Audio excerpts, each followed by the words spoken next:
Soit on se bouffe l'un l'autre,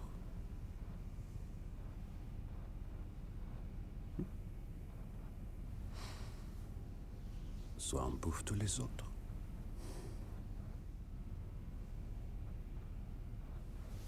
Enfin, il faut une première fois pour tout, pas vrai? Qu'est-ce qui peut te faire croire que c'est ma première fois?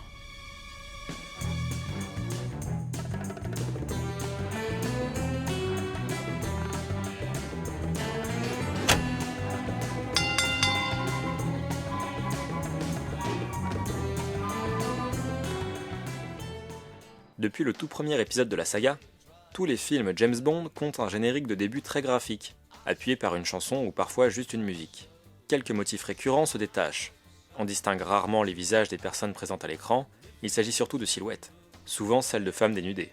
Et le générique doit reprendre quelques éléments du film, comme le motif de la mort dans Vivre et laisser mourir, les diamants et les chattes de Blofeld dans Les diamants sont éternels. À partir de GoldenEye, les génériques gagnent en complexité graphique. On ne diffuse plus d'images du film à venir sur silhouette humaine, mais les thématiques, voire des scènes entières, sont représentées par le biais de métaphores visuelles. La chute de l'URSS est représentée par les statues de Lénine, les marteaux, les fossiles qui vont s'écraser au sol dans GoldenEye. Des corps se noyant dans du pétrole vont être représentés dans le générique du Monde ne suffit pas. Dans celui de Skyfall, on retrouve le motif de la mort et du sang, ainsi que différents lieux, notamment le domaine Skyfall et son cimetière, de même que le couteau de chasse qui va avoir son importance. Les vieilles méthodes sont parfois les meilleures. Casino Royale ne déroge pas à la règle. Il reprend les couleurs des tables de jeu et du poker, ainsi que de la violence physique présente dans le film, le nombre de bagarres et de morts au générique étant assez élevé. Seule exception, pour la première fois dans un générique James Bond, il n'y a pas de représentation de femmes dénudées. La seule apparition d'une femme pendant le générique se fait lorsqu'un viseur passe devant une carte d'une dame de cœur. Le visage de cette dernière devient celui de Vesper, ce qui est assez annonciateur, finalement, du traitement de son personnage. La dame est une carte plus forte que la carte 7, qui vient représenter Bond avec ses impacts de balles qui font du 7 un double 07. Mais son véritable visage est caché, et ne se révélera qu'une fois face au viseur d'une arme. Meurt un autre jour va quant à lui déroger à la règle. Durant le générique va se dérouler une scène du film, une scène de torture. Le film a voulu changer ce qui se faisait depuis des années, ce qui est tout à son honneur. Le problème étant qu'il n'est pas allé au bout de son idée.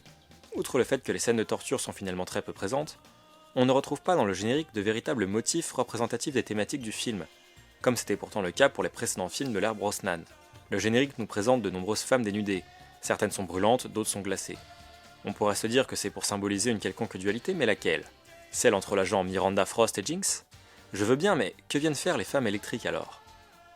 En réalité, je pense qu'ils ont voulu revenir à quelque chose de plus classique, les silhouettes de femmes avec des couleurs très prononcées, tout en les mêlant avec des scènes de la diégèse du film, les scènes de torture. Le problème est que la représentation de la torture au début de Meurt un autre jour n'est pas crédible. Et 4 ans plus tard, une autre scène de torture vient complètement mettre à terre Meurt un autre jour. Celle entre le chiffre et Bond, dans Casino Royale. La torture. Sujet très spécifique, mais néanmoins ultra représentatif, des différences de traitement et de pertinence entre les deux films. Au début de Meurt un autre jour, James Bond se fait capturer dans la zone démilitarisée coréenne. Il va rester captif 14 mois et va devoir subir la terrible torture de ses geôliers. Dans Casino Royale, Bond se fait capturer alors qu'il tombe dans une embuscade du chiffre.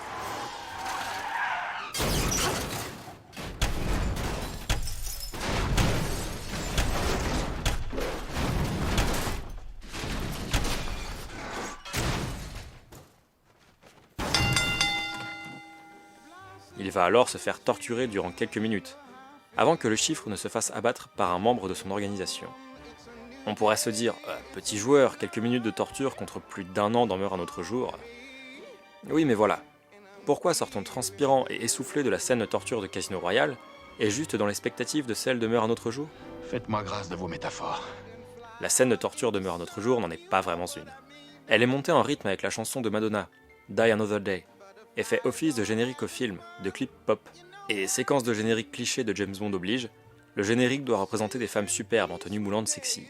De manière assez absurde, le générique jongle donc entre des images de James Bond en train de souffrir et des images de femmes nues se trémoussant sur fond d'images de torture, donnant un mélange plutôt comique. Au lieu de s'inquiéter du sort de l'agent secret, on se demande si on ne devrait pas l'envier, s'il n'est pas en train de vivre une expérience sexuelle masochiste des plus intéressantes. Dans Casino Royale, c'est une autre paire de manches. Bond se fait capturer avec peu de chances de s'en sortir. Son ennemi, le chiffre, est dos au mur. Et la seule chose qui lui reste à perdre, c'est la vie. James Bond a gagné la partie de poker, et ainsi prive le chiffre de son argent et de sa garantie de survie. Ce dernier lui a volé quelque chose de plus précieux encore, la femme qu'il aime, Vesper. Donnez-moi le mot de passe. Et je promets de la laisser vivre. La tension est élevée, on atteint le climax du film. Les enjeux sont tant externes qu'internes. Le spectateur est déjà sous une grande pression, et celle-ci s'intensifie amplement lorsque ses ravisseurs dénudent complètement James Bond et déchirent le siège d'une chaise. On sait ce qui l'attend. Le chiffre s'empare d'une corde nouée. On attache James Bond à la chaise. La torture commence.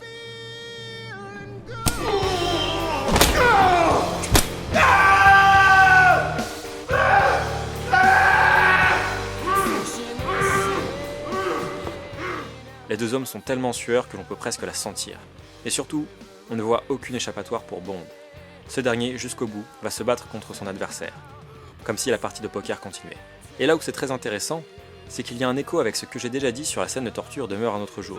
L'agent secret va feindre, ou pas d'ailleurs, prendre du plaisir dans cette scène en faisant passer ses cris de douleur pour des cris de jouissance. Il en redemande. Sur la droite! Sur la droite! Sur la droite! Là où Meurt un autre jour veut nous présenter une scène de torture mais finit par nous montrer une séquence sexualisée masochiste, Casino Royale nous montre une scène de torture presque insoutenable, que James Bond lui-même essaye de faire passer pour une séance de relations homosexuelles masochistes. Les deux séquences se font écho par leur différence totale de traitement et de ton. Au moins, elle ne m'a jamais ficelé à une chaise. Elle sait pas ce qu'elle rate.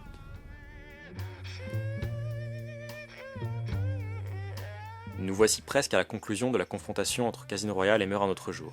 J'espère avoir réussi à vous convaincre, à travers les thèmes abordés, de la réussite de Casino Royale.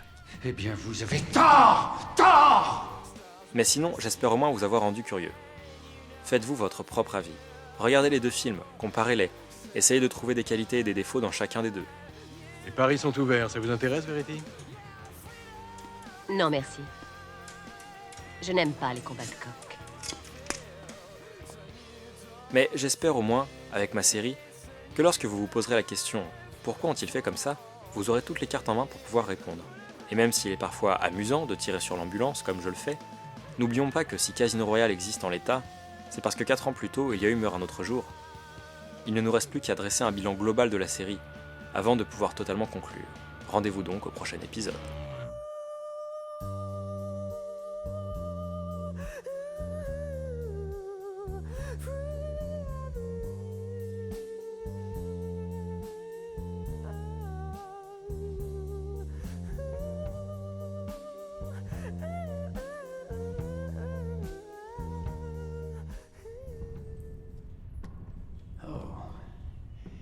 Vous avez su vous entretenir.